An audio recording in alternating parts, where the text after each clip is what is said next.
Hey there, you wonderful listeners. I have a question for you.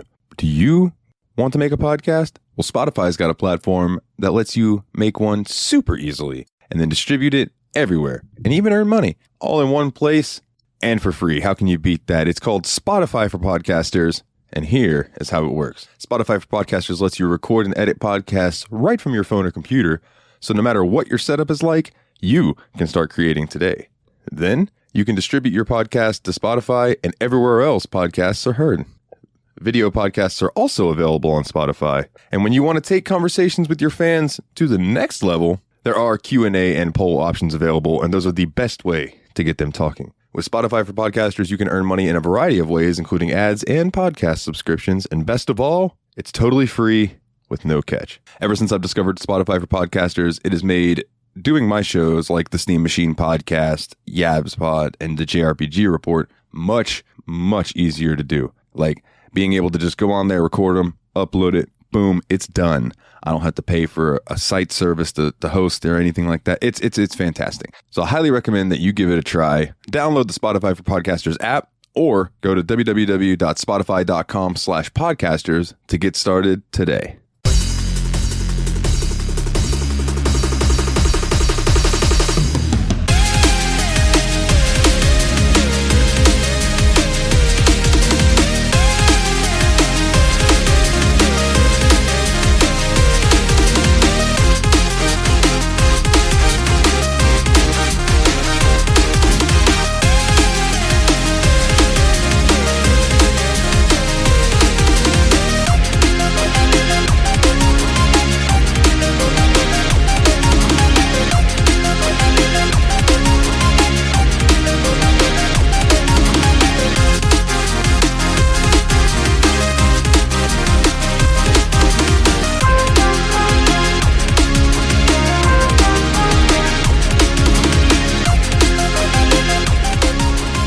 Hey everybody, and welcome back to another episode of the Steam Machine Podcast. My name is Dalton, and joining me, as always, the Brothers of Destruction, Turtle Bear Man, and Ice Brand Studios themselves, Nate and Willie. Introduce yourselves, my good sirs. One day I'll pick an intro and stick with it, but this week I fucked it all up.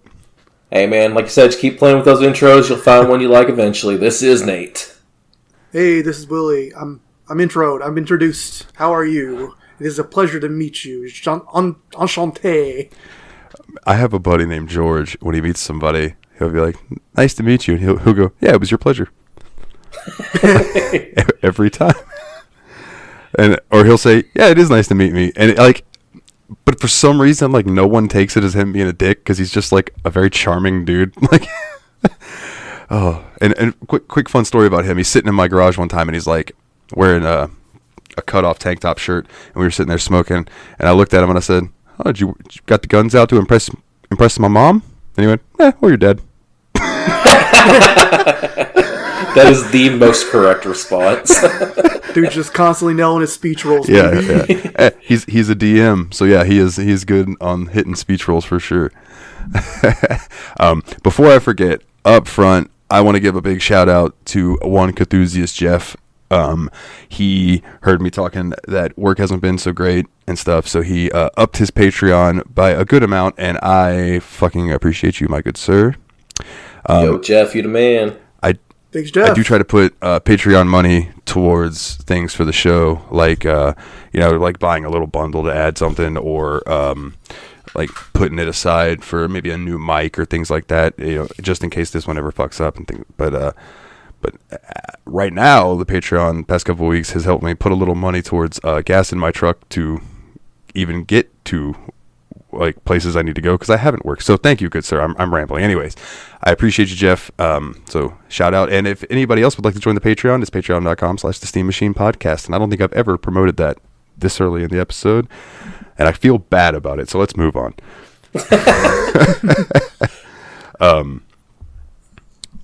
I don't really have much to start with other than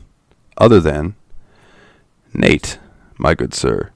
Yo. You have embarked on something that I have had little to no interest in. I'll watch it, but me doing it myself, it is too stressful, sir. And what I'm talking about is speed running. So I am completely ignorant. I need to learn. So I'm going to I want you to fill me in. Kind of tell me about how speedrunning goes, like what goes into it. What the fuck is a split? Like, I need to know these things, sir. Well, to start off, like, speedrunning is one of those things that I've really been interested in a long time, but it's one of those things that's also super intimidating to get into, because, like, as y'all know, I like retro games, and I prefer Nintendo NES games the most. And if you look at, like, the most popular games, they already have some incredible speedrunners that are just dominating the boards on them. Like, Ninja Gaiden is pretty locked down by Arcus, and then, like, your Castlevanias, your Super Marios, anything like that. It just has the most top-level gameplay that's just ridiculous to try to break into. So, the way I looked at it is, like, I want to play a game I really love, but I also want to play a game that's not super competitive, because I would rather be competing more against myself than the other times that people have already set. That way I'm not, like, beating my head against the wall, getting upset that I can't get close to this 5-minute Super Mario Brothers time. Yeah. So the game I have chosen to speedrun is Predator for the NES, based on the Arnold Schwarzenegger movie. And for some reason, starring Quentin Tarantino in the game is... Yeah, Dalton thinks that the character model looks like Quentin Tarantino, which I think's hilarious. And The big mode one, yeah, I can see it. and I have to say, A little I have to give credit to Canadian Dalton for that one. He's the one that pointed it out, and I was like, oh shit. And Canadian Dalton is our buddy Paulsh. Oh yeah, it was Paul that said that. That's right. But when as soon as he said that, I couldn't unsee it. And then I was just like, oh man, I bet that sprite's just like hoping for a pretty lady to come by with no shoes on.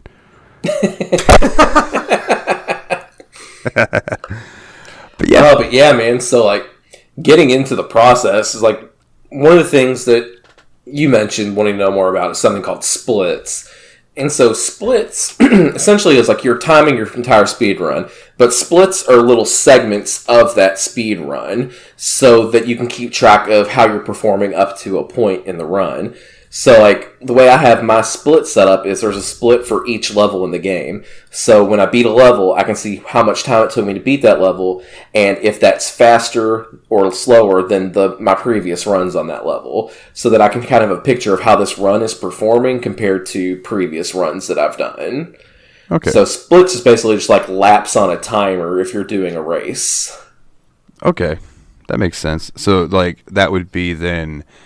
like the person who's just kind of standing there with the little clicker, and they just exactly as they go. Gotcha. Okay, well that makes more sense because I kept hearing y'all, like both of you guys in the chat, and then like you on the stream referencing splits and things like that, and I'm like, I don't know what the fuck they're talking about, but I'm playing Fallout 3, so I can't alt tab out and ask. So I just have to sit here and wonder until I can talk to them.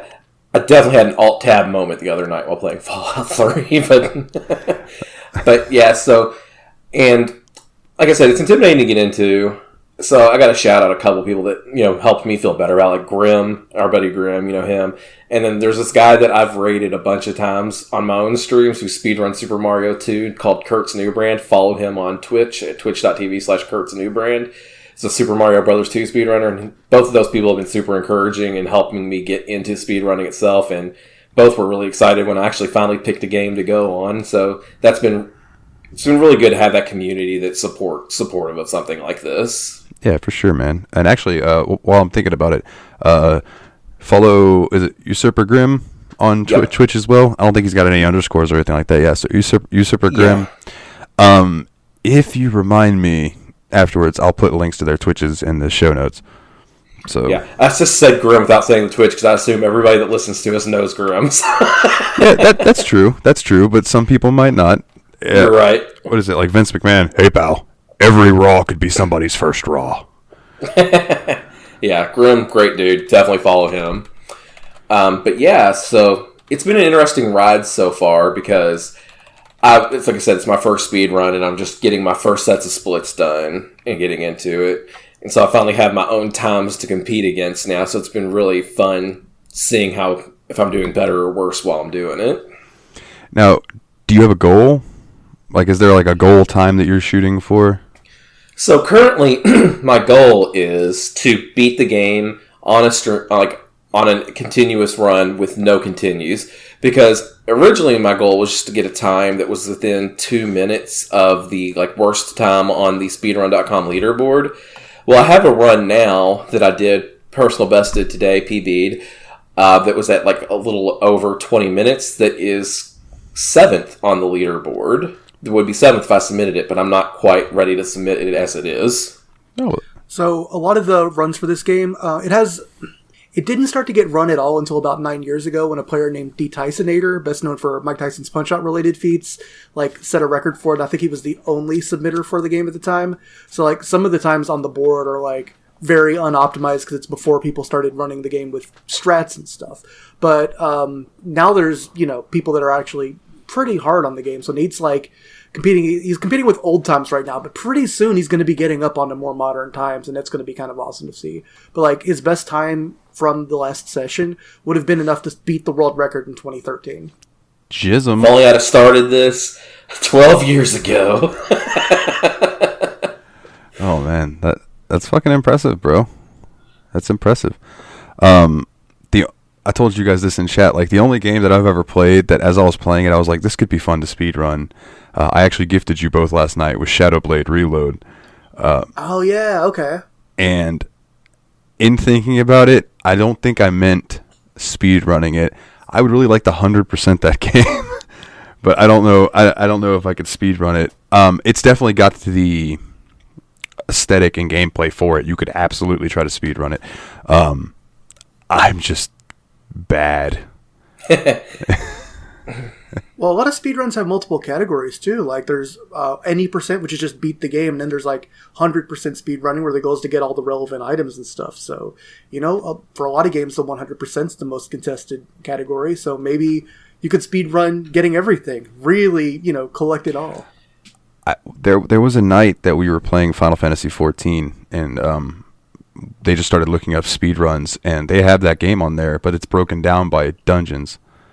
So each dungeon has a speedrun rank and everything. So I was like, fuck it. Because they had it running with a group and then running it unsynced solo, which is you going in there, a level 16 dungeon, but you're max level. So you can just, haul ass through it. And I did it. And I think my time was 5 minutes, a little less than that. And the world record time was 1.5 minutes quicker. And I'm like, how? I sprinted at every chance I could. And it's because I think it's Dancer. It might be Bard. One of them gets a move that shoots them forward a good distance, so they're able to use that as well to make up more time. But okay, so I have dipped my toe into speedrunning, but I did not know any of the terms you were using. I was completely lost, but I enjoyed watching you do it, and I suggest that any of our listeners should go subscribe to Turtle Bear Man on Twitch and watch the journey yourselves. Thank you.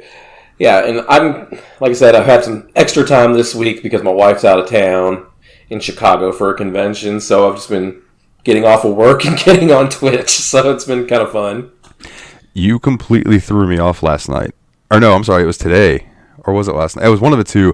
I saw you were streaming, and I looked at the time, and I was like, oh man, I need to figure out if I'm working tomorrow. And then I'm like, because I'm thinking it's Wednesday, and then I looked, and I'm like, wait, it's Tuesday. Oh, never mind. But yeah, I was real confused.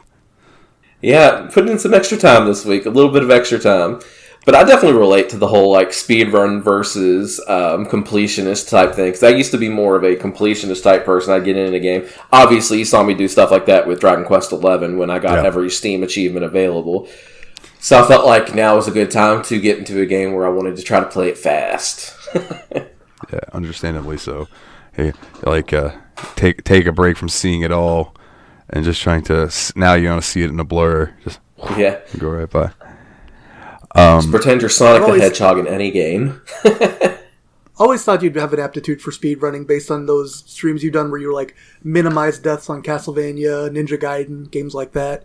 So I figured that you'd eventually get into it, but you seemed intimidated by the really competitive nature. So I'm glad you finally found a game where it's you can get a top 10. You have a top 10 time, not submitted yet, but done. So you found a game that you enjoy a lot, that it cries out to you, you have a personal attachment to, but you can still be in the scene, you know? Yeah, that's exactly it. And I think that it'll transition into more popular games eventually, too, if I continue to enjoy the process of learning and playing these games. But I needed something like this to get me into it where I just wasn't so freaked out and intimidated by the scene around it. Right. Didn't want to start off by trying to score 231st place in Legend of Zelda or whatever. Exactly. What is it speedrun.com? Yeah. Mm-hmm. I have to look up something really quickly if you guys would just vamp for a second. Yeah, no problem. Yeah, speedrun.com is the main hub for most video game speedruns, except for games that have like scenes on their own sites. Like Quake and Doom both had speedrunning communities before SRC showed up, so they have their own like main sites. Oh, Dalton is what is it, Dalton? busting Dalton a gut is losing right now. I'm sorry. I looked up Stanley, the search for Dr. Livingston. Of course. There's one entry from 4 years ago. It's ranked first, and it is 32 minutes and 58 seconds. And it just cracked me up that there's one, because I knew, I'm like, I have to look this up, because no one's fucking speedrun this game. Yeah, somebody just like saw free high score, was like, I am getting me a world record today, baby. Maybe that's what I need to do is look up old Commodore 64 games I remember that probably weren't as popular. Like, maybe I could speedrun Raid Over Moscow. Maybe there's no record for that. Dude, Who am I kidding? I can't beat Raid Over Moscow. That game's fucking hard. this says guides empty, resources empty, streams empty, like sub-games empty, nothing. I will stream it one day for you, Dalton. Oh, no, Maybe I know. Submit my playthrough as the number 2 speedrun of the Yes, game. motherfucker, there you go. 5 hours, number 2. There were some things I could clean up, but... No, it's become a running joke to me because it's like no one I know has ever heard of this fucking game, but I've got a copy of it sitting right over there. Like the label's all fucked up, but it's just, I don't know, it's just funny to me because I guess maybe because back then, like, gaming media wasn't as widespread, so like when you just saw something on the shelf that looked good, you'd grab it, so people ended up with all these different kinds of games, whereas now it's much easier to be like, oh, let me YouTube this game. Oh, that game looks like absolute dog shit. Never mind, I'm not going to buy it. You know, I don't know. Yeah, like I know that Predator is not a popular video game, and a lot of people have it ranked very poorly, but I've just always enjoyed it.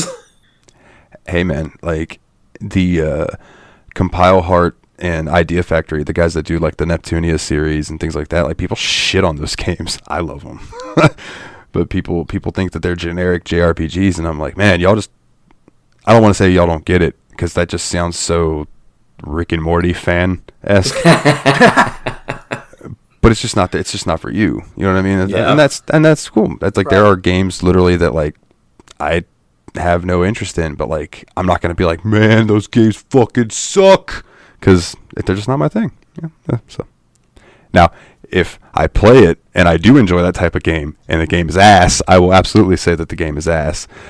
Which brings me to a quick point about I am so happy to be talking about a decent game this week. So fucking happy. I know Dave can relate. Shout out Dave. Tyler and Dave play all games. That like when you get a game that's mediocre, it is very fucking hard to talk about, and I am so happy to have one that is good this week. And to then take that and make it into another segue back to the conversation we were having, but back again round to the subject. I feel like I speed ran the fucking MSQ for Fallout 3 because I already beat it. Dang. Right. I beat it. I rolled the credits, and had they not done the Brotherhood of Steel DLC, that'd have been it. When you what happens at the end of Fallout 3 used to be a Deus Ex Machina, like you had your choice, your character died, and like that was the end of the game. And if you wanted to play any of the side quests, you had to start over or go back to a save that maybe you had made before the game ended. Now with the Brotherhood of Steel DLC, they add in this other way to circumvent that, where you don't die, but then they mock you for taking that path during the ending scene, which is just hilarious. Nice.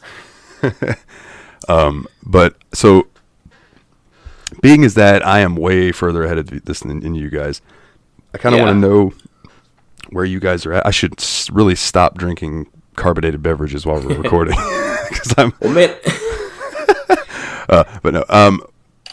I know you guys haven't gotten super delved deep into it, but I don't want to spoil too much main story stuff. So I've got notes for side quest things, but I kind of want to know a general idea where you guys are at. Yeah, it's interesting what you said too, is because when you were saying it feels good to be on a good game because it's so hard to talk about a mediocre game. That is 100% true because I didn't play as much of this game as I would have liked over the last couple of weeks since the last episode, but I still have way more to say about it. Yeah, I feel the same way, especially because, the first thing I want to bring up is, compared to, I guess, for me and Nate, our main reference point to games like this is going to be Skyrim, because we both played it pretty considerably, and one thing I really noticed is even though it's a little shanty town built in a little crater, Megaton feels like a more vibrant city than Whiterun in Skyrim, which is supposed to be the capital of, one of the main places in the world, you know? Oh, yeah. I keep going back into Megaton and finding new people I'd never talked to, even areas that little, buildings at least I'd never fully explored, doors at least. And, I didn't run into Mania for the first couple of times I was in there, talked to her for a little bit, ran into Jericho for the first time on my last playthrough. And it's just coming in at different times of day and going to different areas. It's it feels a lot more alive than Skyrim, which tells you that Whiterun is a major city, but there's 10 buildings and 3 assholes, and that's it. I think that it's because Fallout was a story based around the world. Skyrim is a world based around the story. And I think that Fallout 3 is able to flesh out the world much more properly because most of the story is the fact that you are in a fucking Fallout. The world has been destroyed and everything, whereas Skyrim, congratulations, you're the savior of the world. Go do this. You're going to get strong and you're going to beat the bad guy. Yay, fanfare. There's a lot more narrative, not, what's the word I'm looking for? Not even told on screen, but just you see it in the game narrative to the places in the game. When you're exploring Skyrim, it's here's a cave. It has bioluminescence in it. That's all it means to you. You find a little shack in Fallout that it's okay, this place was exploded when the bomb went off. You can tell that raiders took up a place in it at one point, but they all got killed too. You can kind of trace this little story that this little building has to it. And it's that you keep running into that throughout the game over and over again, finding all these tiny stories and sometimes even terminals that have journal entries, things like that. Is I don't know, it's so much more interesting to me than a building with a diary in it and a skeleton in Skyrim. Yeah, and to build on that is if you go exploring just random places, I went to the Springvale, maybe is that what's called, elementary school in the game, and I spent a lot of time there. It's one of the first places I really decided to buckle down in and explore. And you get so much just little bits of story about just a little place that's completely disconnected from everything else. Just what happened there just by going into that school.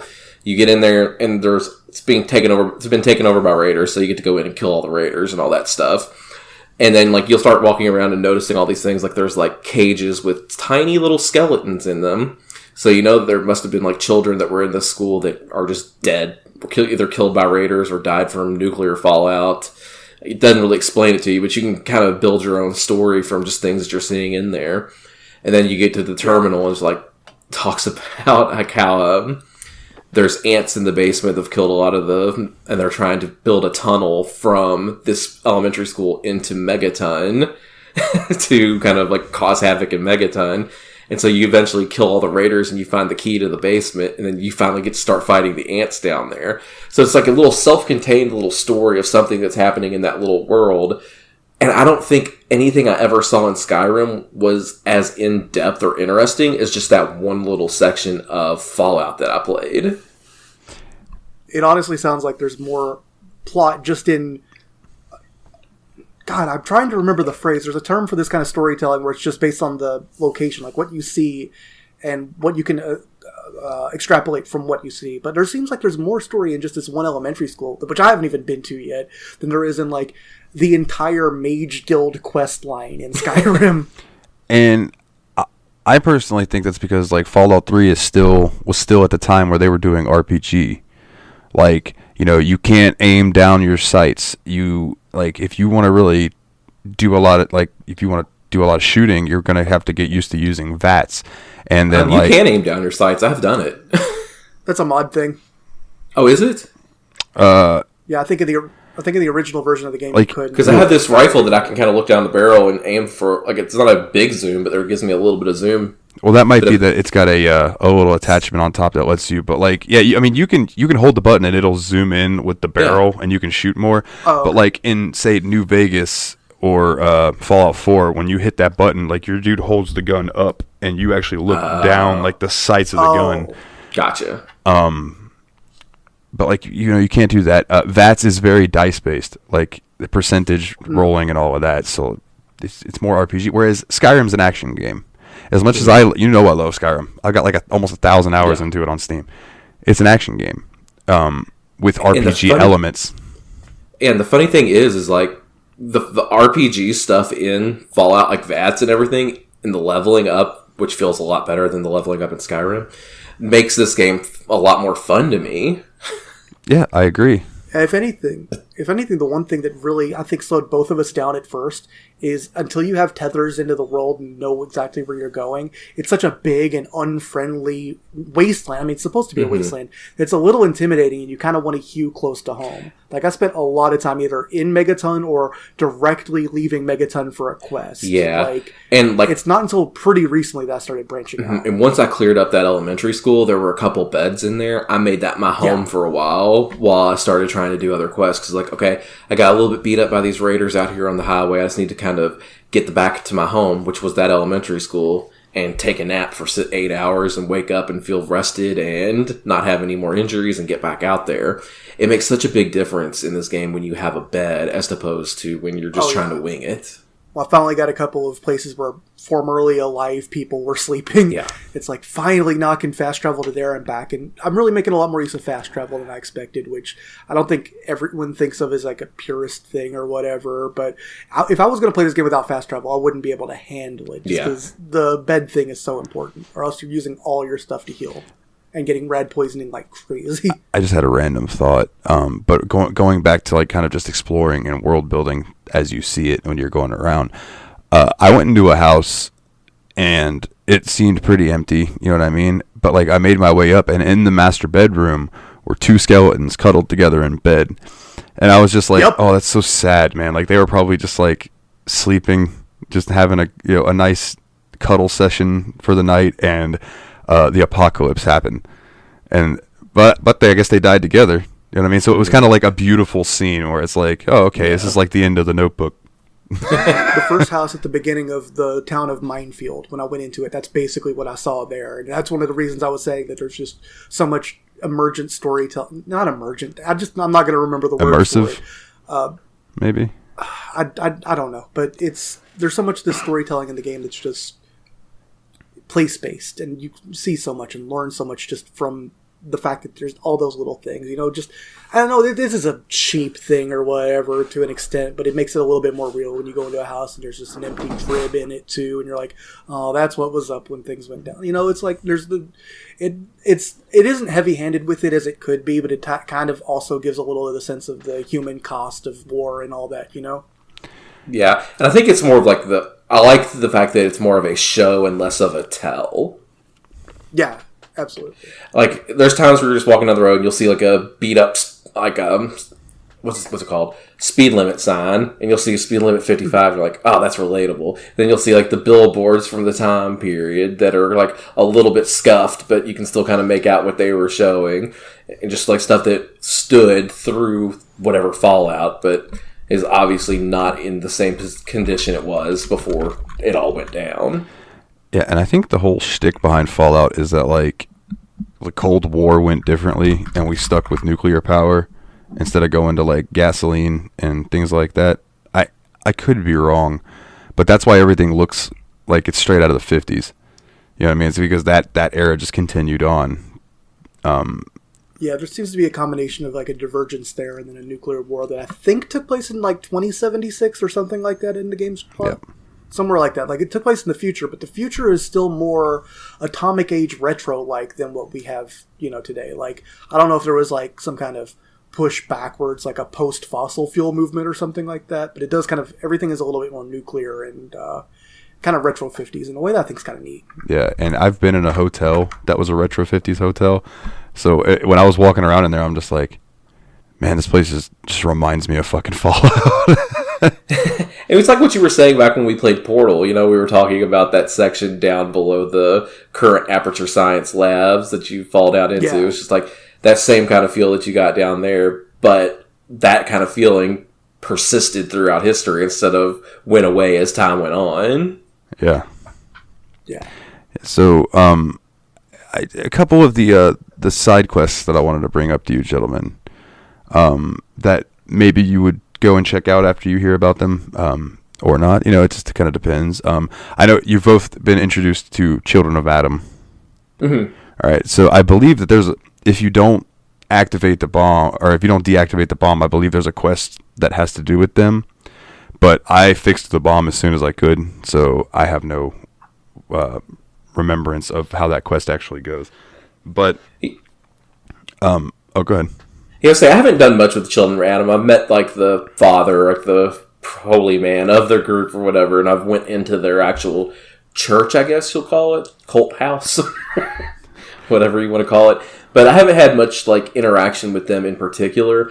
I've went up to that bomb in the middle of Megaton, and whenever I like press the action button on it, I think A, it'll say activate bomb, and I'm always just like no and leave.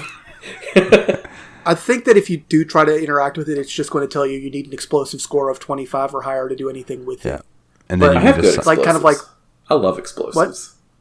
if you got a good explosives, go for it. I mean, make a save first just to make sure you don't accidentally blow it up. But like the first time I have 25 explosives, I'm going to go try and deactivate that bomb because I really don't care about this little goofy cult, and I'm starting to like a lot of the people of Megaton. So I'm like, I certainly like them more than the jerk that tried to get me to blow them up at the beginning of the game. Yup. So, the guy that worked for Tenpenny. Mr. Burke. Jerk. yeah, Mr. Burke, Jerk. I still haven't met Mr. Jerk. Got him. If there's any British listeners, Burke is probably a worse name. Going back to the Patreon bonus.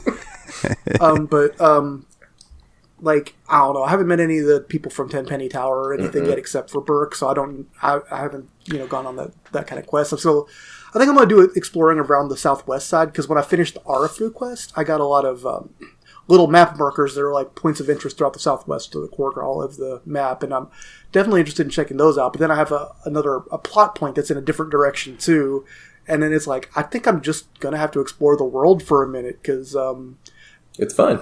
I don't know.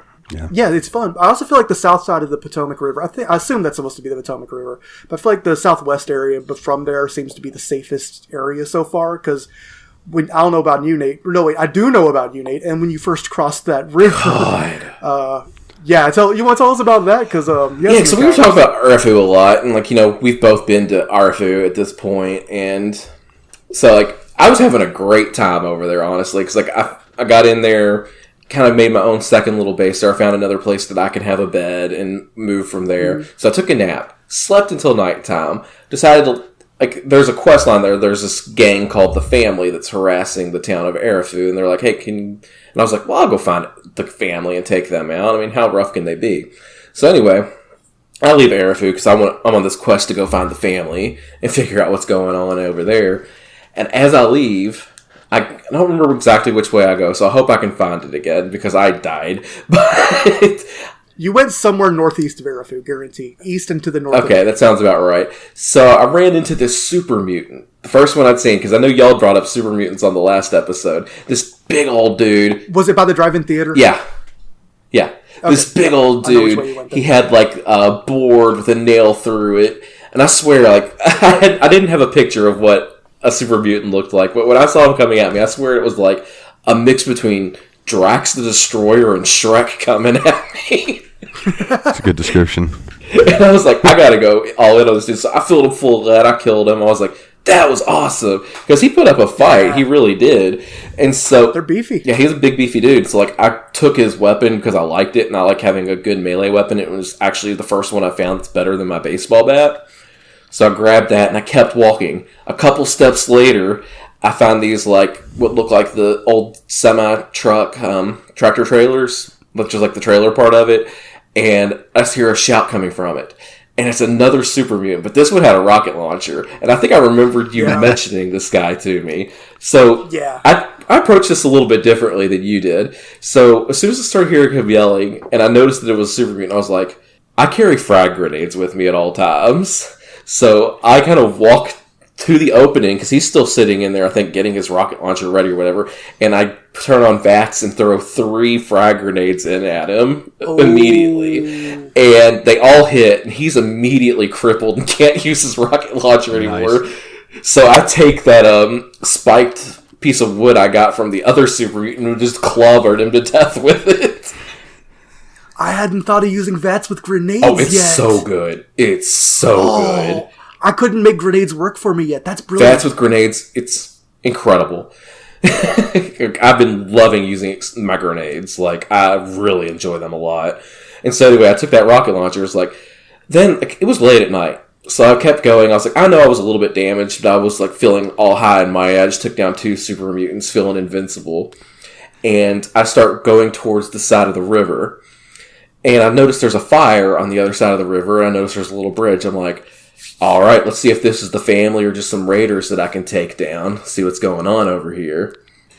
So I start walking across this bridge. I don't know what I'm looking at when I cross this bridge, but there is this horrifying, hideous white creature just standing over across the bridge from me. And this thing was freaky looking, and I didn't even get a great look at it. Before I knew it, I got hit once. Bam! It told me my right arm and left leg were crippled, and I was just like, what the hell is going on? I get hit again, like, immediately after, and I'm just dead. And I told you guys at our chat about it, you're like, yeah, that sounds like a centaur.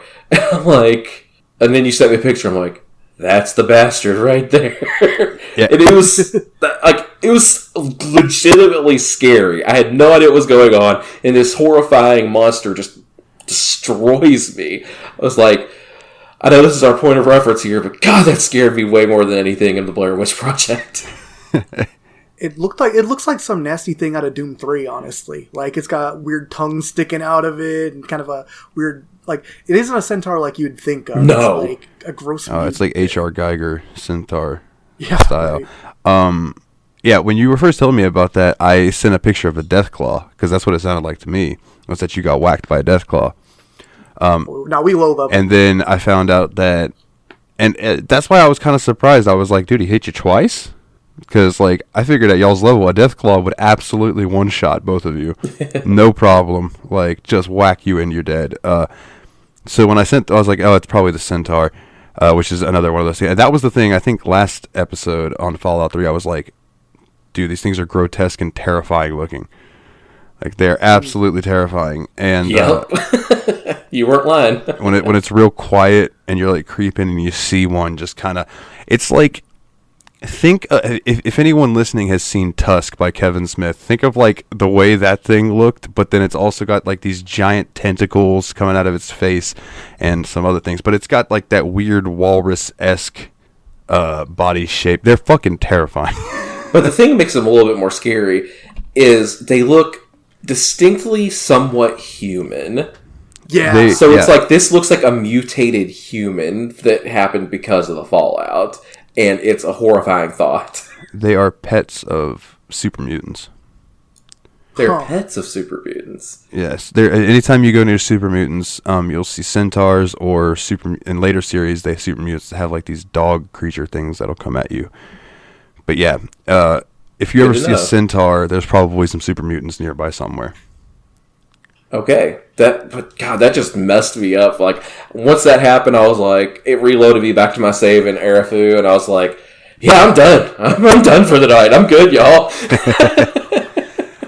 Yeah, because I guess those, now that you mentioned where those centaurs are located, there's an area nearby called Germantown, which you'll find out pretty soon is overrun by super mutants. The Germantown Police Department or something like that. So that must be, I haven't gone to that area. I got to the area that gives you the quest to go there, but I hadn't gone up there. But now that I'm thinking about that makes sense. That completely tracks. That makes sense. There was another monster I saw earlier on while I was running around trying to get to Arafu in the first place that I was like, Man, that's the first monster that's actually kind of freaky in this game. And I don't remember exactly what it was called, but it was like something Mire or something. It was like this crab man thing. Mire or something? Mirelurk. Mirelurk, yeah, that's Mirelurk. it. Yeah. And I thought that thing was freaky, and I was like, man, that's a pretty good monster design. I'm excited to see some more. I hope it's not ready for more. Wait. I think maybe a good idea for you to do would be to go to the to go back to the theater, because that's a fast travel point. And It's not for me anymore. I lost my save, remember? That's what I mean. Go to there again, Oh. go back to explore, and then fast travel back and make a save. That's smart. Because I feel like having little outposts helps a lot. Like, that helped me out a lot when I was on my way to Galaxy News, because the actual path to Galaxy News isn't straight in the direction it should. Like, if you put that quest on the map, it tells you want to go to the northwest a little bit. It's trying to get you to go through a I just realized how lucky I got. Because when I first was trying to get to Erifu, I was on the other side of the river. I'd like crossed the river and was trying to approach it from the other side before realizing it was on that side. So there was a good chance that if I would have kept going around to the other side of the river instead of crossing it back where I did, I might have ran into that thing before I ever even got to Erifu. Yeah, and that'd have been like, well, fuck. Yeah. But yeah, that makes a lot of sense to get that fast travel point and travel back. Because like I was saying, I was feeling really invincible after I took down those super mutants, and I was just ready to keep going. I should have fast traveled back, saved, and sold that rocket launcher to the traveling salesman outside of town. Yeah, the thing about the super mutants is I won the first couple of times I fought them too, and I'm like, oh, they must be so much higher level. Look how buff they are. I must be really strong. And the moment I saw the centaurs, I'm like, whatever that is, I'm not ready for it yet. You're going to keep thinking that until you start seeing super mutant brutes. And then you're going to think that until you start seeing super mutant overlords. And, like, they step super mutant masters. They step up in their ranking. You know what doesn't rank up the entire time? Centaurs and Deathclaws. They are just fucking hard. And you mentioned Mirelurks. Yeah, they look like horrifying giant crab things. And wait till you see a Mirelurk King. Oh, dude! But the funniest thing, my favorite thing about the Mirelurk is when I found him. When I found the first one I saw. I've seen a couple of them now, and they're not scary to me anymore. But the first one I saw, I was being chased by some just raiders. I was kind of low on health, so I was trying to get somewhere I could cram a couple stim packs real fast. This Mirelurk comes barreling past me and destroys one of the raiders that was chasing me. I love the monster infighting. It seems like all the humanoid types will fight all the mutation types automatically. Like, they take priority over you, it feels like, in most of the fights I've been to. I'll roll up and see, like, raiders fighting some super mutants, and I'll just crouch and just watch. And then once it's over, I will pick apart what's left. Saves ammo. Oh, I love coming across that's corpses. been a mechanic since... It's been a mechanic since the very start of the game, too, because, like, even in Vault 101, when the rad roaches appeared, like, the security guards would ignore you and go for the rad roaches every time. I didn't notice that. You know, I need to go back to Vault 101, because after 2 weeks of in-game time, if you go back there, there's, like, stuff going on, and I haven't done that yet. So, real quick, some side quests that I wanted to kind of talk about. One is actually to do with 10 Penny Tower, which neither of you said neither of you have been there. You will see it, especially like off in the distance, because it is a giant tower in the middle of fucking nothing. So, like, you'll just see this big fucking building in the middle of like a deserted area, and that's probably 10 Penny Tower. You roll up there, there's this ghoul outside who's talking to the intercom trying to get in. We end up talking to him, and he's like, they're fucking bigots. We have this whole society of ghouls. We're having to live underground, and like we just want to be able to open up trade and like come and live here amongst the normal people. But like, what the fuck? They won't let us. So you can try to you have two choices. You can do what Tenpenny wants you to do, which is go and take out all the fucking ghouls, or you can be helpful to the ghouls and get them to be able to go inside. So say you do that. Oh. Yeah, I was going to say, I absolutely love the ghoul that is in Gob. Gob, yeah, I love Gob, the guy that's hanging out with Moriarty. Yeah. I love that guy, and I've been talking to him a lot, and he was like, hey, you should go to see the other ghoul town. Talk to him. If you get there, ask for Lisa, or whatever her name is. Yeah. And I was like, I want to go there, and I want to see Lisa, because I love this dude. I'm going to be a ghoul fan this entire game.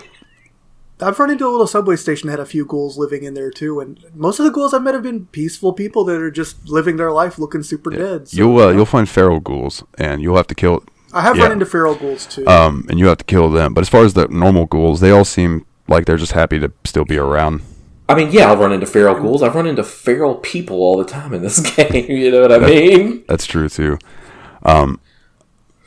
Also, real quick, when you guys end up going into DC, the Museum of History is... I know you mentioned that full on of the last ghouls. episode. Yeah, it's a ghoul town, and it's really cool. Nice. Is that where the underground that they mentioned before is? Because I feel like I've gotten hints. I thought I have to. Might be. I haven't done that quest yet. Like, I have it. It's in my log to go do one or the other, but... It's like a museum down like the middle, a little south of the middle of the east of the map or something. Yeah, I think it's over by the Washington Monument. Yeah, because that's one task. That's like one little thing I definitely want to do is I want to find that ghoul town and go talk to Gob's people. For sure. So how that quest plays out, and spoilers for anybody listening for some side quests. If you help the ghouls, when you go back to Tenpenny Tower and you go inside, all of the humans are dead, and ghouls have moved in and taken over. Like Nice. every I'm for that. every fucking body is dead. It's Down with the rich man. it's Let's hilarious. go. Literally eat them. Some of the other things that I had noted down was like Andale. I know I mentioned this last episode when we were talking about this. I didn't want to spoil it for you guys, but now I kind of want to. Oh, that's what it says in your notes. I kept reading that as Andale. Mama, yeah, uh-oh. Getting demonetized now. Oh yeah, it's Andale, and you go there, and there's like I think two families there, and they are super friendly, like super friendly, way too friendly, and they invite you in to like come have dinner with them and things like that. And then there's this old man, and the old man's like, "You've got to get the fuck out of here." They're gonna eat you, aren't they? Yes. So, he tells you like, you know, if you don't believe me, go check out that shed that they keep locked. So you can either find a way to get the key, or you can use your lockpicking skill like I had and break in. And you break in there, and you see that there are just like bodies hanging around. There's bodies that are cut up. There's like strange meat is what it's called everywhere that you can gather. Well, okay, that confirms my theory about the hunters I met and their strange meat sales. Yep. I saw them gun down some raiders and then try to sell me some strange meat. And I think I saw those hunters because, like, I remember I was walking along the interstate and I just saw like these people in these hats shooting at raiders, and I was like, they look like more civilized people. I bet that's probably I might have had something to do with that. It's a good possibility. But yeah, when you try to leave the shed, like you're surrounded, and then you have to like kill all the people. But then like they have kids. But then, like, the old man says that don't worry, he'll take care of them and stuff. But basically, like, the old man has lived in Andale his whole life. So, like, he grew up doing all this, but now he realizes that it's wrong and they shouldn't. So he's trying to put a stop to it. And so, yeah. So you can either, like, end up helping the people kill the old man, I think, or you can kill, like, all the cannibals like I did because, you know, I don't want to get eaten. Interesting. Eat unto others as they would eat. But it's very, like, I almost hate to bring it up and ruin it for you guys because it's very creepy. Like when you discover that for yourself, and you're kind of like, and you go into that shed and you're like, oh shit. The thing is, I had it figured out the moment you started talking about it. Like I've seen too many tropes. That's very tropey. Oh yeah, it was kind of like an ode to that trope. You know what I mean? Yeah, for sure. Like, I don't know if I brought it up last time, but real quick, there's a little. I'm going to end the episode with this song, if I remember. There's a Fear Factory Easter egg on one of the first terminals you find. It's written by B. Bell, which is the lead singer of Fear Factory. His name Burton Bell, and the song's called Archetype. And in the terminal, it says like, you know, the archetype number, yada yada yada, and all this type of stuff, which was like the number the album came out, what track song. It was a cool little Easter egg. But then it says, but do not worry, the infection has been removed. The soul of this machine is improved. And that's directly from the bridge of the song before the chorus. And I was like, oh, well, that's cool. It made me smile. I'm like, I love that band. It's neat. But it's, was it? Oh, I'm sorry. Legend of the Mechanist and the Ant Agonizer. Have either of you run into these fuckers yet? No. I assume not, actually. So basically, it's called, the quest that you get is called the Superhuman Gambit. Let me say that right. The Superhuman Gambit. And it's... Mon chéri, I throw playing cards at you. I am the superhuman gambler.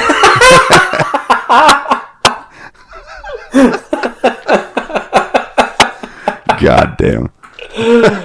Oh, hell. There's a town called Canterbury Commons that you will roll up in. And when you roll up in, you'll see this scripted thing happening where there's a person dressed like a human ant shouting at a person dressed like a robot. That sounds fun. Like, they're like yelling at each other and they kind of get into a fight and then they break off and they both run away. And the people who live in the town come up to you and they're like, will you please handle this fucking situation and make these two fucking people go away? They're like, for God's sakes. So it turns out that the Mechanist is a superhero. The Antagonizer is the supervillain. And they're at war with one another. Her and her ants versus him and his robots. And yeah. I don't remember too much about the quest itself. I do remember running into these guys, though. That's funny. That sounds super It's amazing. hilarious. It's absolutely hilarious. It's the opposite of when you find that kid, and the kid's like, hey, I can't find my dad, and there's ants everywhere. Please help me. And then you go and just find his dad's corpse, and you have to go back and be like, sorry, kid, your dad's dead. Ooh. Yeah, I'm glad to hear there's some Like- levity later in the game, because a lot of the quests have been kind of dark. Oh, yeah. Well, dude, you completed the first chapter of one of the most levity-filled quests in the game with Moira. Like, Yeah, that fair crazy bitch. Hey, you're doing so well. Could you go get radiated for me? No, I still haven't done that. I've been letting my rads slowly build up. I've been eating meat and stuff as I've been out and just needing a quick pick-me-up on hit points. You can make your... Okay, so you're up to the get a radiate quest. Yeah. You could, Good news. I'll just go ahead and spoil it for you. Guess what she does? She just Fixes you? straight up zeroes your rads out. So I wonder if I should just go stand in that pool next to the bomb and get up to 600 rads and go back up. I got there naturally. You will eventually Okay. get there naturally, and it's not worth rushing for it. Okay. Just whenever you're high on rads, when you get advanced sickness, because I don't know exactly if it works the same every time, but I had a total of 3 special points of penalty from rad sickness, 2 on endurance and 1 on a different one. I didn't know how rad sickness was going to affect you, so I'm really glad that you kind of informed me how that worked a little bit. if you want to get rads very quickly, you could make your way to Vault 87, which I believe is somewhere like in the western area of the map. You end up having to go there for part of the MSQ, but you can't access it from the main. Like, you have to go in from another town and do some underground tunnel stuff to get to where you need to go. Because Vault 87, all out in front of it, is just completely nuclear wasteland. And I fucked up. I was over there, and there was some super mutants, so I was getting into this shootout with these super mutants, not paying attention to my rad thing up here. And all of a sudden, I just dropped dead. Oh, Like, wow. snap of a finger. And I was like, what the fuck just happened? So I loaded up again, and I ran over there, and I looked up at one point, and I was getting 42 rads a second. And I was like, oh, that's what happened. So I backed away and led the super mutants out and kind of picked them off. But I had to know. So I put in God mode, which is just hitting the console, typing TGM, hit enter, boom, it's done. And I ran to the center over by where Vault 87 is at, and the max rads per second that I saw pop up, I think, was 1,876, Wow. which would just kill you instantly. There's nothing you can do about it. So, question about not really the equip- radiation poisoning stuff in the game. Is there a way to, like, I guess, like, since there's areas of effect that you just get radiated by being in, are there, like, radiation-proof retardant suits or something? Yep. Okay. Yeah, you can find radiation suits and like advanced radiation suits that'll help reduce radiation when you're near a high amount of it. There's also like iodine pills or something called Yeah. X, I think, that give you a resistance to it. Oh, for it's a while. resistance. I And thought it think took away rads. No. There's a reducer and there's Yeah, a resistance. I can't remember. Which Rad away is the one that reduces it, and then Rad X gives you plus resistance to radiation. I think the X is the more common. That's the main one I found until Yeah, I found a recently, lot so. of rad X. Yeah, like at the level I'm at, when I use Rad X, I have an 85 in my resistance, so it's pretty good. I think your endurance also determines your special stat endurance. I think determines your radiation limit. Too, Yeah. So. The drugs in this game, though, I didn't realize what they did and how they affected you. I think it was Buff Out that I took because I think it said it did like HP plus 20 for a little bit or whatever. Yeah. And I thought it was just going to heal me 20. I was just like, yeah, nice. A little medicine's going to heal me. No, man, it was weird. I don't know how to quite describe it. It gives you an extra 20 hit points. Like, if you were at full health and you used Buff Out, then you would be 20 over your max. But I also feel like it did something like affected my vision or something. Yeah. Oh, yeah, that's a possibility too. It might. Especially when it wears off, there was a weird vision effect. I was like, whoa, I forgot I was on it. If you take too much of it, you will become addicted, and your character will start having withdrawals, which will affect your stats if you do not take it. So be careful. There's also like eventually. I think that can happen with the alcohol. Yep, absolutely, absolutely. You can dependency on it. There is a stat or a perk later on that you can get that allows you to not become addicted to anything. Like you can just take all the drugs you want, like those dudes in American Horror Story Apocalypse. See, we're tying it back, where they just had the urn full of cocaine, and they were just like, "Yeah, we sold our souls to the devil, so we don't ever overdose on coke." And that's where the Rolling Stones came. The other cool quest that I made note of was the Replicated Man, which this quest is the entire basis of Fallout 4. Or it's the seed planted for Fallout 4, because there's a guy who's working on synthetic human beings who had one of his synths get away, and the synth had a memory wipe and a facial reconstructive surgery, so he doesn't know where it's at or who it is, but he needs you to find it. Don't go into the details of that because that sounds really interesting. Yeah. I want to leave the little mystery on that one. Rivet City. I'll tell you where to start the quest. Is Rivet City. You'll find the guy. Okay. There who asks you to do it. Really cool. It's based off of, I believe there's like a store. It's either a movie or a book or something that is the same concept. Here, I have this thing pulled up. I can actually tell you. What is it? That one sounds really neat. I also love the idea of the mechanist and the antagonizer. Like I kind of want to find that one.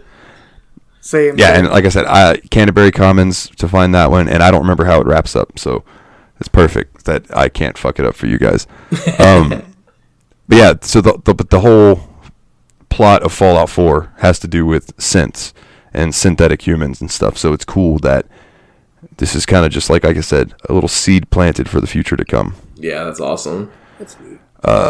And then there's a quest where you can go capture slaves for slavers, or you can just kill the slavers. But if you kill the slavers, what do you think I'm gonna do? Well, I know. I would do the same thing, but just be prepared. But what if you could sell dudes that suck to them? Well, they have a list of VIP candidates that they're looking for. They're sending you out to go like hitman capture people. Yeah. But if you do decide to kill them, like any normal good player would do, be prepared for one of the bigger battles in the game. There's a lot of fucking slavers at this place. But yeah, man. There's little quests like that to find all over the place. Get very used to roaming metro tunnels, because that was one of the things. Like, I'm assuming it's because of hardware limitations at the time. They couldn't make DC one big open area, so it's kind of split by these metro tunnels, where it's like when you're going through them, these tunnels take you to the next area of DC, and at a point where you think that you should easily be able to just cut across this fucking alleyway and go to your quest marker, which is over here, which probably in Fallout 4 you would be able to do. No, you got to find the right metro tunnel and then look at the metro tunnel sign, make sure you go through the right door in the tunnel.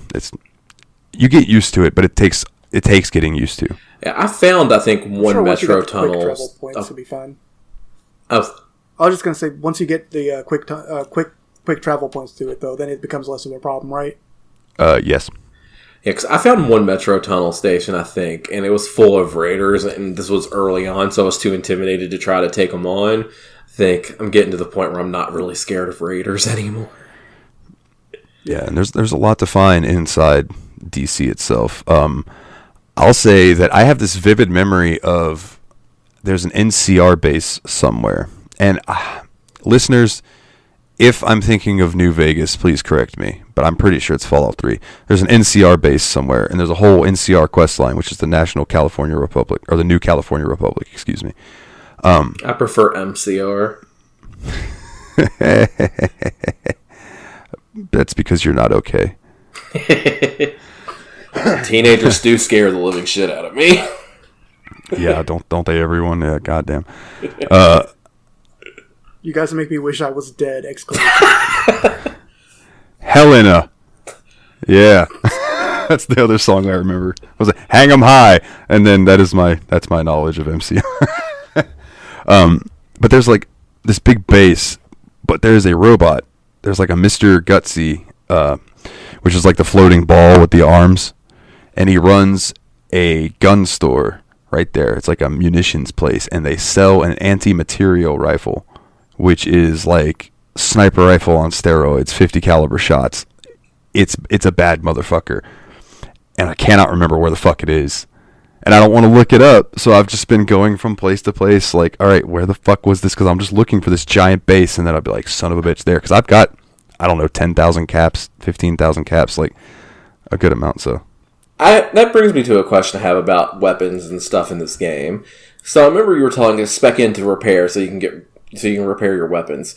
Is there a way for you to repair your weapons, or do you have to take it to somebody to pay them to repair it? No. If you have two of the same weapon, you can put their parts together and repair. And increasing repair stat increases the max you can do it to. So, like, if you buy an extra baseball bat, you can mash that together with your existing baseball bat based on your repair stat and make it have more durability, unless you've completely like in your Pip-Boy.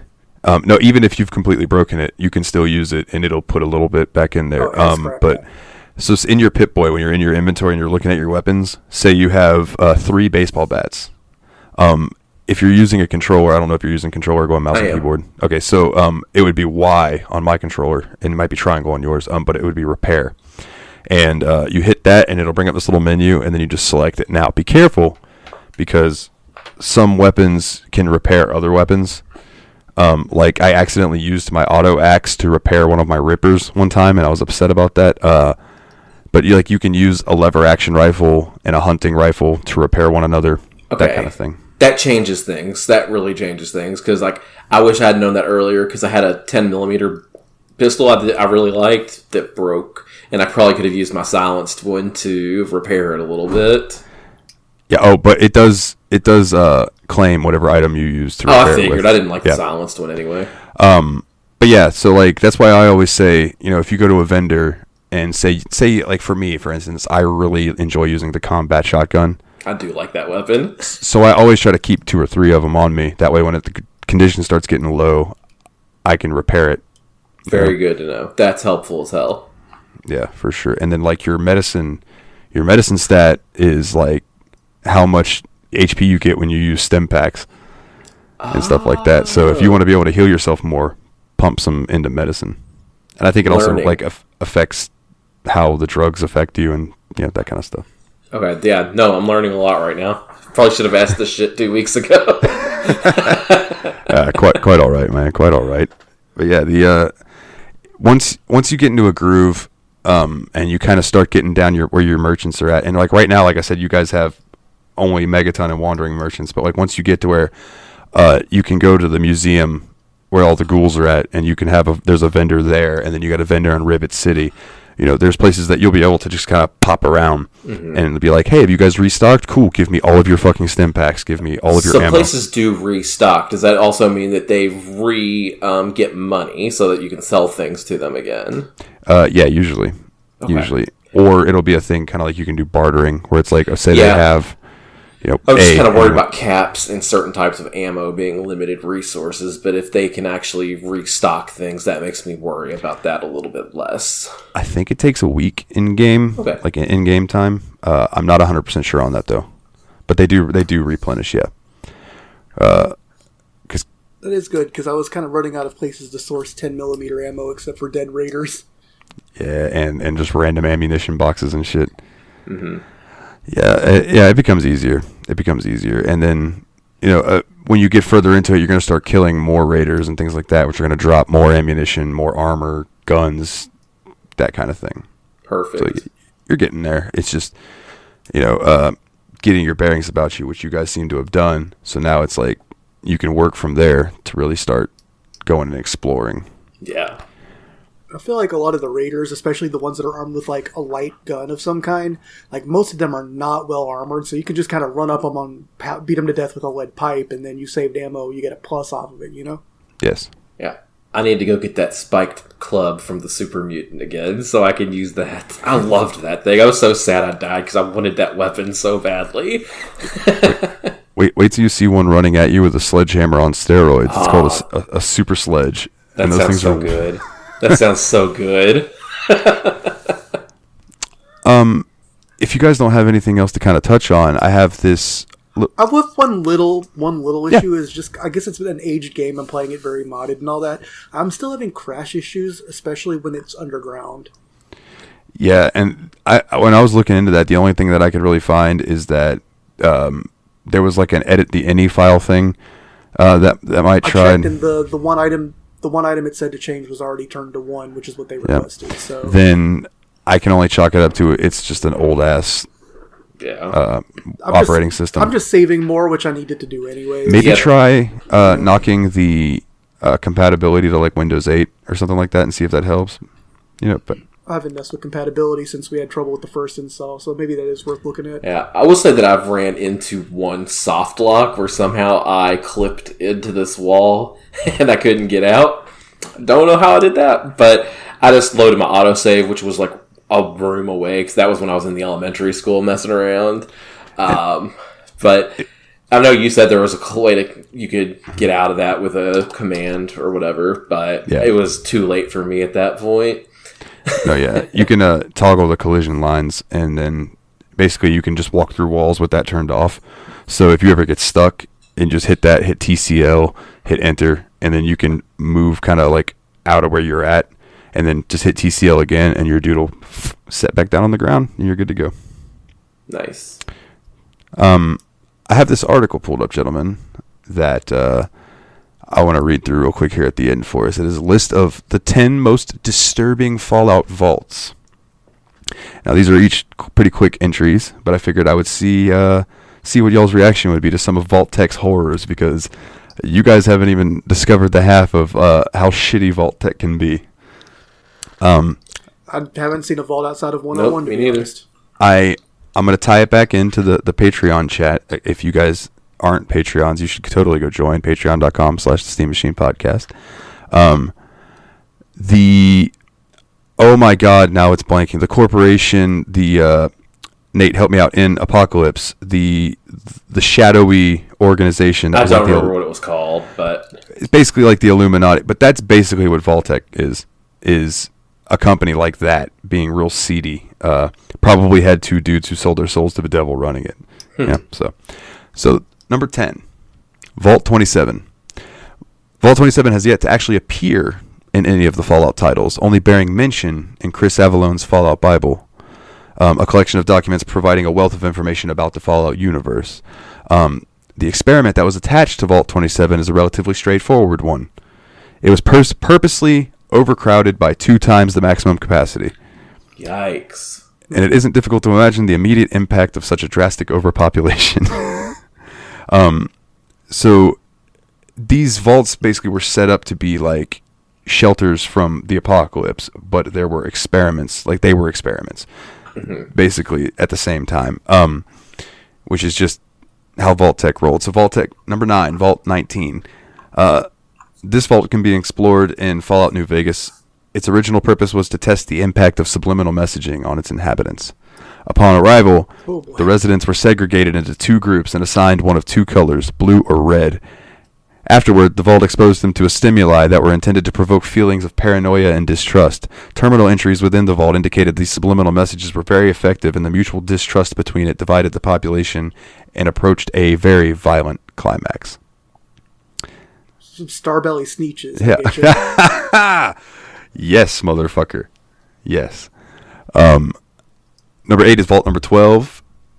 It's perhaps Vault-Tec's most straightforwardly dishonest experiment. Vault number 12 was designed for a purposely faulty vault door that would not seal properly, allowing radiation to seep in so the impact of the human body could be studied. That's so rude. It's just pointless too, man. You're gonna find some wasteland people eventually. Why? This would naturally result in the majority of the vault's population becoming ghouls. They would eventually emerge to found the ghoul haven of Necropolis, which the vault dweller can explore over the course of the original Fallout title. Cool. So at least it had a somewhat, I'll say, a quote-unquote happy ending.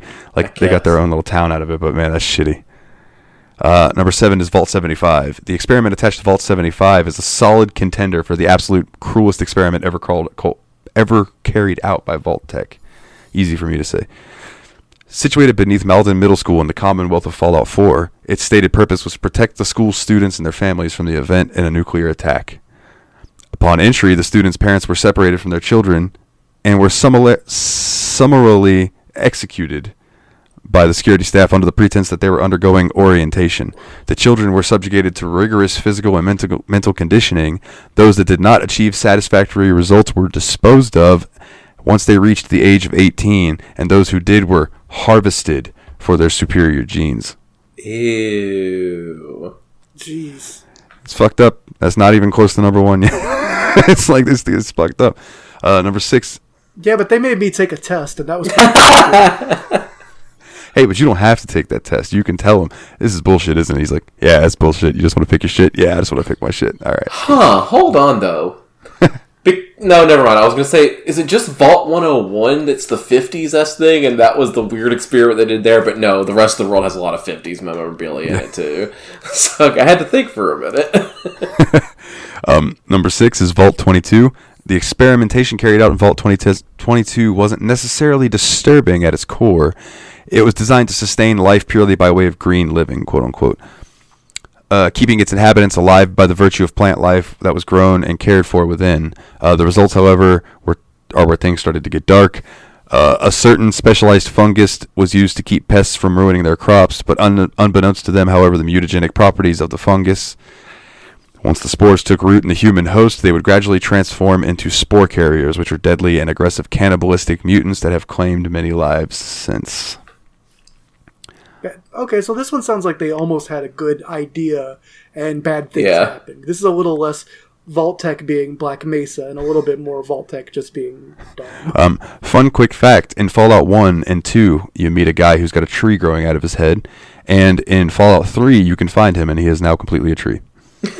That's awesome. Number 5 is... Guess I'm going to leave him alone.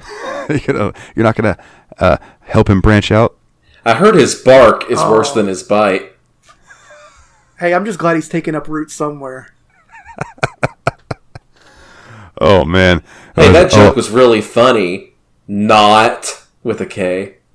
Oh, my God. Look at the subscriber numbers just falling as we're talking this fucking while. This is a bad podcast. Wait, y'all don't like tree jokes? Did you make like a tree and leaf? Leaf Garrett. Number 5, Vault 34. This vault is perhaps most famously remembered as the ancestral home of the Boomers faction in Fallout New Vegas. The Boomers. Okay, Boomers.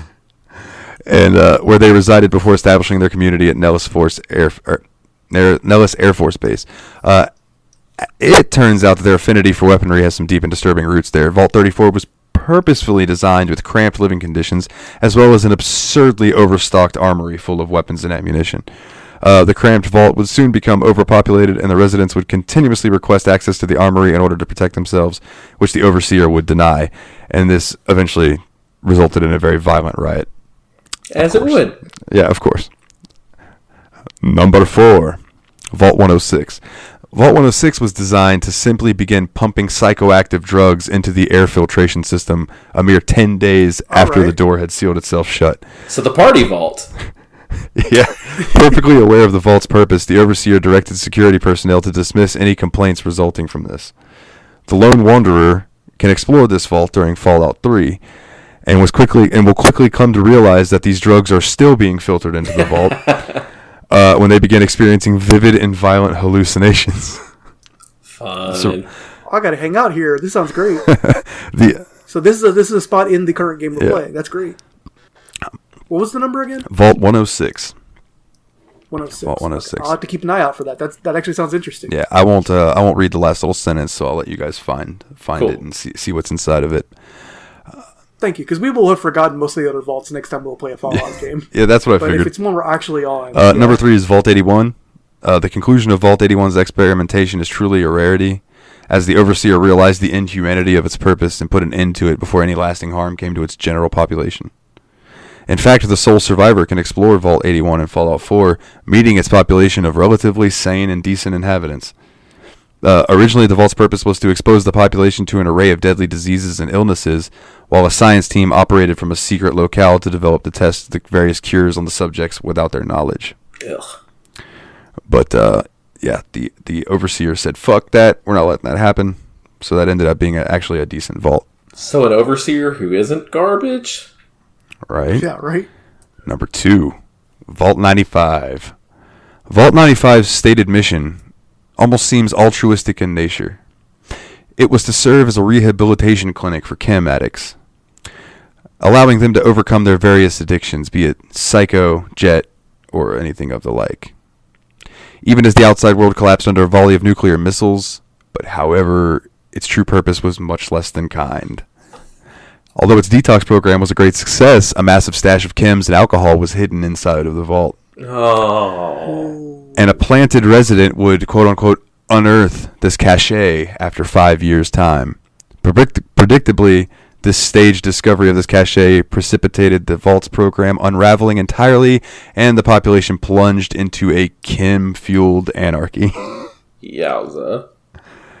Which I think that one's really fucked up. Like, you get everybody in there, and you're like, you guys are all clean, and we're going to do this. And then all of a sudden, you just have an access to a plethora of all the drugs you absolutely love. Yeah. Like, it's fucked up. It's messed up. But number 1, and this is interpretation, by the way. You may not agree with this list. This is on GameRant.com. If you have any issues, I'm sure that you could take it up with GameRant.com and not the Steam Machine podcast. By the way, if you don't agree with this number 1, I haven't read these before this. So, number 1, Vault 11. So this was one of the first ones built, I assume. Of all the cruel experiments in Vault Tech executed on unsuspecting victims, the one taking place at Vault 11 has to be the worst. Vault 11's inhabitants were instructed to select one of their own as a human sacrifice each year. Oh.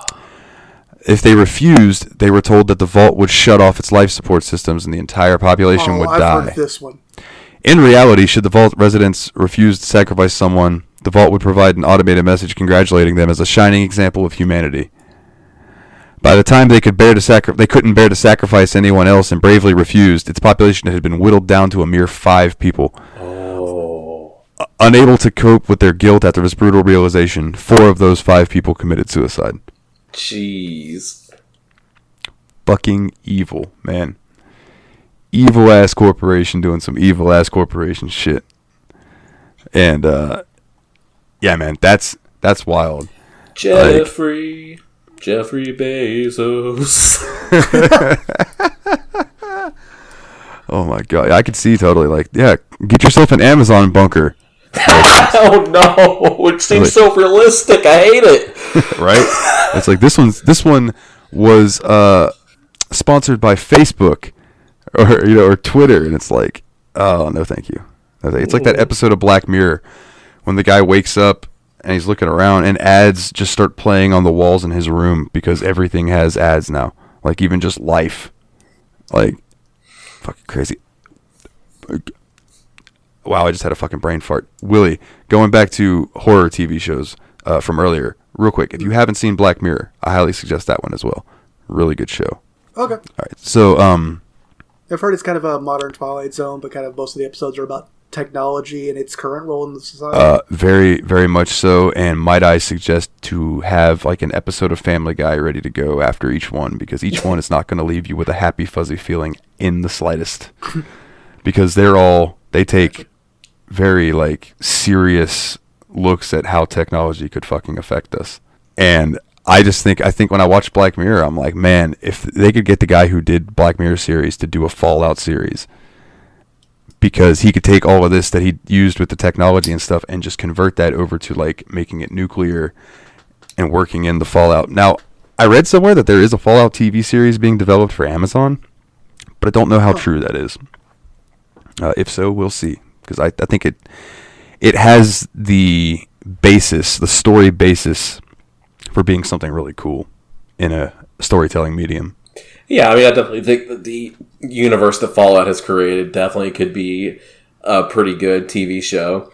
It would just have to be done correctly, and they'd have to come up with the right format for it. Like, Are you going to follow the same characters, or are we going to get new stories every time? Oh, they should absolutely 100% do new stories. I agree, but... The big strength of the Fallout universe is the fact that you can just plop it down in a different part of the former U.S. and like have a completely new universe that's still completely coherent with the previous. Yeah. Like, there's mods, dude, that, like, there's one that I was using. I actually uninstalled it to help figure out what the fuck was going on when we were trying to get this game to work for you guys. Like, I uninstalled all of my shit to start it over to be like, all right, what makes mine work? But there's A Tale of Two Wastelands, which takes Fallout 3 and puts the entirety of Fallout 3 into Fallout New Vegas. Oh, wow. And brings it up into the newer engine. But there's a mod pack called Starstruck Courier, which takes that, but also adds in the New California mod. So it's like somebody has done a whole Fallout mod that's based in California. And then there's a Fallout London mod, where one of the writers for Fallout London just got hired by Bethesda as a story writer. So like people just take these like ideas and plop them down in different places. So I absolutely think that if they were to do it for a show, people are going to compare it to the game. If you try to do it in DC, they're going to be like, oh, well, you got this wrong because I did this in that quest and you didn't fucking do that, right? And they're not going to want to spend all the money to do it like Bandersnatch, where each quest comes along and you have a choice. That would be cool. But I don't think it would be as enjoyable overall. But I think if they took it and say they were like, we're going to do Fallout Wichita or something, you know what I mean? And has there been a game set in Texas yet? Because that seems like a canvas. No, there's been Vegas, DC, the Commonwealth, which is Fallout 4 is in the Commonwealth area, so like that little where all those little places meet. And what little places? The Commonwealth's like, I think it's like Boston and like all of that little northeast area, all those little tiny states that all touch each other right in there. New England, gotcha. And I don't remember where. And 76 is West Virginia. Yeah. And where did the first two I am looking that up right now. Where'd Fallout New Vegas happen? Fallout 1 took place in Southern California. Okay. And Fallout 2, I think, takes place in the same area. Yeah. Boom, put it in Texas. I got it. Nailed it. Easy every time. Oh, to put it in Wyoming so that you're the only person that you see the entire time you're there. That's like I respect Far Cry for going Far Cry 5 instead of going like some tropical island like they had been doing. They were like, nah, welcome to Montana, motherfucker. Welcome to the mountains. Yeah. Oh, man. But yeah, dude, I'm thoroughly enjoying it. I think we're going to get like one more episode of Fallout 3. I think that's the way to go. Yeah, based on what you've told me and based on how my sessions yesterday went, I think that with, 7 days for the short game and 7 days for the next game, I think I can finish, or 7 days for this game, I think I can finish the main quest at the very least before our next recording, especially if I split this week between the short and the full game. Yeah, which... Speaking of short games... Yeah, I was going to say that our short game, what won the poll, much to my dismay. No, I'm just kidding. I did vote for Toe Jam and Earl, but the winner was Nights into Dreams. So that will be... So is this a direct port of the Sega Saturn Classic that none of us got to play because we didn't buy Sega Saturn? It's Dreamcast, actually. Oh, that's right. It was Dreamcast. Oh, yeah. It was Dreamcast. I got it on... I thought the first Nights into Dreams was the Saturn. Well, I got it in the Humble Bundle that was part of the Dreamcast bundle, which came with... Maybe it was, because wasn't Sonic Adventure 2 Saturn, while Sonic Adventure 1 was Dreamcast? Because it came with Sonic Adventure 2 Battle, Jet Set Radio, Crazy Taxi, Sega Bass Fishing, and... No, all those other games you said are Dreamcast games. Okay, then I guess it must have been Dreamcast. I thought Nights into Dreams was a Saturn game. Oh, well. Maybe they got a direct port to Dreamcast. Well, it might have been one of those that came out on both. You know what I mean? It might have came out on the Saturn and then they re-released it for Dreamcast or something. I don't know. I at that point, I had checked out of Sega. You know what I mean? I had a Master System. That was my Sega system. Yeah, no, I think we were all... That was the problem with Sega at that time, was we were all kind of checking out of Sega. But I remember always thinking that Nights in the Dreams looked really cool, so I'm really excited that it won for this week's short poll. I've always been confused what the draw of it was, like when I've seen gameplay of it, because it just looks like a little on-rail shooter type thing. But people like say that it's one of the best games ever, and I'm curious to see like how it's gonna hold up. I'm very curious. Yeah, it's really interesting. I'll be really excited to see how the gameplay works in it. Yeah, and then we have another short game poll up, which is going to be for after Fallout 3, probably before the long game winner. Yeah, which we'll announce in just a second, because there's no way that thing's going to fucking lose. Well, we shouldn't make a formal announcement just because then we close the poll and then we'll get into a huge debt. That's true. Well, I won't say... I wasn't going to make a formal announcement, but I was going to say like the leader of that poll. Anyway. Go ahead. Yep. No, absolutely. It's no secret that right now, although I thought Metal Gear Solid 2 was going to be a far and away, because it's like a household name, like that game is behind by like 7 or something votes. Yeah. The Legend of Heroes Trails in the Sky is at 11, which I guess is technically 10, but still, like that's the most votes I think a single game's had in one of our polls. It's fucking impressive. Yeah, it's a lot. And it's up against Metal Gear Solid 2. It's running away. It's wild. Unexpected, but not upset about it. Yeah, me neither. Yeah, it looks neat. I definitely did some reading about it earlier today to make peace with the fact that unless there is a huge tidal wave of Kojima stands flooding into the Discord anytime soon, it looks like we will be playing a nice little calm-looking anime RPG. Yes. So, yeah, Nights in the Dream was for Saturn. I don't know how it got put into the game, into the Dreamcast bundle. Yeah, because I thought I remember Nights in the Dreams was the one that they made like the analog stick controller for the Saturn IV. Yeah, it was a 1996 action game developed by Sonic Team, published for Sega for the Sega Saturn. Yeah. Did it didn't come out again for Dreamcast or anything? Well, maybe it was put in the collection as like a bonus because it was like one of the most famous Saturn games. It's the only Saturn game anybody cares about. I was gonna say they're not selling a Saturn collection. The Saturn collection would be Panzer Dragoon. Which wouldn't you buy Panzer Dragoon? Yeah.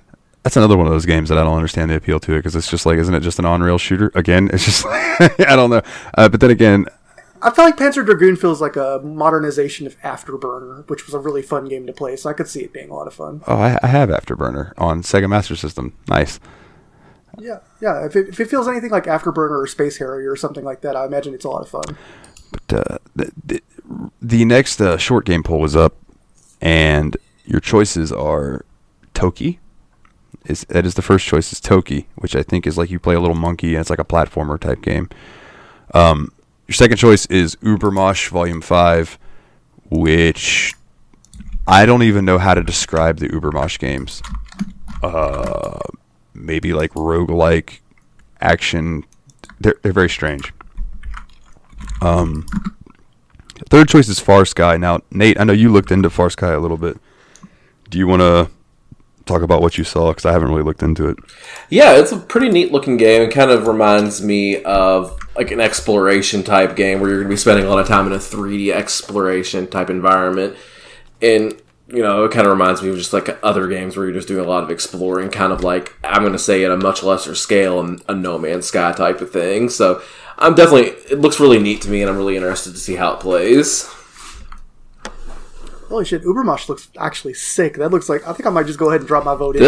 That's really neat if you do that, because that means all three of us would have voted for a different game this time. Yeah, I've just... And all three of us have made it a 3-way tie. Oh, wow. Ubermosh, yeah, those games, Willie, regularly go on sale for like 30 cents. Yeah, currently the one that's listed, Ubermosh Volume 5, is 49 cents. Yeah, it's fucking ridiculous. So your fourth choice, the King of Fighters 13. We had a lot of fun with King of Fighters Unlimited Match 2002, I think. So that's I wouldn't mind getting back into the KOF series, baby. But the one that got my personal vote is the last choice, and that choice is Tekken 7. Because I'm a Tekken fanboy. I can't deny it. Yeah, it's interesting that old Steamy pulled us 2 fighting games in this list. right at the end too. Yeah, like I was like, oh well, he's given me 3 that like no one's probably ever heard of. This will be an interesting poll. And then he hits me with King of Fighters and Tekken. I'm like, oh, there it is. The interesting thing about Tekken 7 too is this is a game that has a current tournament fighting scene. Like this is a game that's actively being played right now. Yeah, it's still relatively new. Yeah, and it's really pretty looking too. Like I'll say, like I enjoyed playing it. Like, cause I'll install it every now and then, and get a couple hours of Tekken and then uninstall it. But but honestly, I'm up for whatever. Like any of those games that win, I would be up for playing for sure. Yeah. So I look forward to that. And then, yeah, like I said, I just want to drop in and vote Obermush because it looked like a wacky arcade game that's completely different to anything we've done so far. So that seems like pretty rad. I'm looking at the long game poll, and I just want to give a shout out to Mr. Paul Korn for throwing a vote at Zanzara, the Hidden Portal, because I didn't think anybody would vote for that. Cause hey, at least he's living by his truth. Yeah, for sure. And then I don't know if you guys have ever heard of Evoland. Have either of you heard of Evoland? No. So the gimmick behind that game, I think is pretty fucking cool. You start out and the game looks like an OG Game Boy game, like green and black, right? And as you progress through the game, you get these items that bring it up a little further into modern standards. So then eventually you'll add color. So then you look like you're playing an NES game, but then you'll evolve again. Cute. It'll look like a Super Nintendo game. And Evoland 1, like Legendary Edition is 1 and 2 together. 1 was basically like a proof of concept, kind of like Portal 1 and Portal 2. Yeah. Where in Evoland 2, you start out looking like a Game Boy and you finish the game looking like a normal game. What's a normal game, Dalton? Like a more modern style look, 3D. I don't fucking know. You know what the fuck I mean. I don't know what you mean. That's why I asked. like a more modern turn-based RPG or action RPG, like more 3D Zelda looking, okay, as opposed to 2D Zelda looking. I'm sorry, I just genuinely did not know what you were trying to say. I thought you were fucking with me at first, and then I was like, "Oh, okay. No, let me try to process this thought then," because my brain was jumbling itself. Like, oh god, it was It just kind of What's a video game, Dalton? A money sink. I mean, I'll save my quarters. It sounds useless. Oh man, so glad that nowhere around here has arcade machines, because I would drop so many quarters. So many quarters. There's a place in Gainesville. It's a barcade, and I want to go check it out, but I know I'm going to spend more money on games than booze. Oh, absolutely. That's why I like whenever I go to the arcade, there's 2 arcades in Nashville that me and Paul Korn will go to every once in a while. And what they do is they just charge you a fee at the door, and then all the games are free to play after that. So it's like $10 for all day. You just get to go in. That's amazing. And go crazy. And I end up spending like 2 hours playing Donkey Kong. Yeah. I would be hitting up DDR. Oh, yeah. Getting down. Just jiggling all over the place. Yeah. It'd be fun. I think that is about all that I have.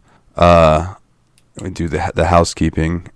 If you would like to find us on social media, you can go to facebook.com/Steam Machine Podcast, or you can pop over to Twitter at Steam_podcast. I have not done that in a while. I'm surprised I remembered that. Also, I've mentioned it twice, but I'm going to mention it again. Patreon.com/Steam Machine Podcast. You can get the episodes basically the same night that we record them instead of waiting till Thursday. And you get some beginning like bullshit like today. If you are a Patreon person, you get to hear us talk and rave about American Horror Story and pizza, which may not sound quite interesting, but I like to think that it was. And let's see what else. Oh, the merch store. I think it's tsmpproductions.threadless.com, or it's threadless.com/ts. Put a link on the WordPress. Yeah, I will put a link on the WordPress. Yeah, you can get yourself a shirt, all of that jazz. I released a new album, nileothenightmare.bandcamp.com. That one I do know. If you want to go check that out, it's 24 songs and a bonus song for $8. I know I said I was going to cut the album down and then just ended up putting more shit on there. I did the opposite of what I was trying to do, but it is what it is. I hope you all would check that out and enjoy it. And I think that all does it for my bullshit, so go ahead and plug your stuff, Nate. Yeah, absolutely. I do want to say definitely go to the steammachinepodcast.wordpress.com. You can find links to our social media and our Discord, especially there. Come join the Discord, be a part of the show polls so that we can get in there and have a good time and play the games that you want to hear. You can follow me on Twitch and Twitter at TurtleBearman if you love to watch a guy fumble his way through video games or attempt to become a decent Predator speedrunner. I mentioned these guys earlier in the episode, and I want to go ahead and shout them out one more time. On Twitch, follow Usurper Grim and Kurt's New Brand. If Dalton remembers, those will also be in the show notes. For sure. I just want to say, speedrunning Predator just sounds funny. And also terrifying at the same time. I was like, you don't ever want to encounter a speedrunning Predator. Right. Oh, man. Speedrunning Predator, isn't that a cheetah? Yeah, I guess that would be. And I stand by what I said. I do not want to encounter one of those motherfuckers. What about you, Willie? What can we find from you? Yeah. Man, I don't know. Yeah, sounds good. Word up. That's it. That's all I got, man. Drink water, take a walk, enjoy all the good things in life. Yeah, I was just going to say, just take care of yourself, basically. So that pretty much covers what I was thinking. Stay hydrated.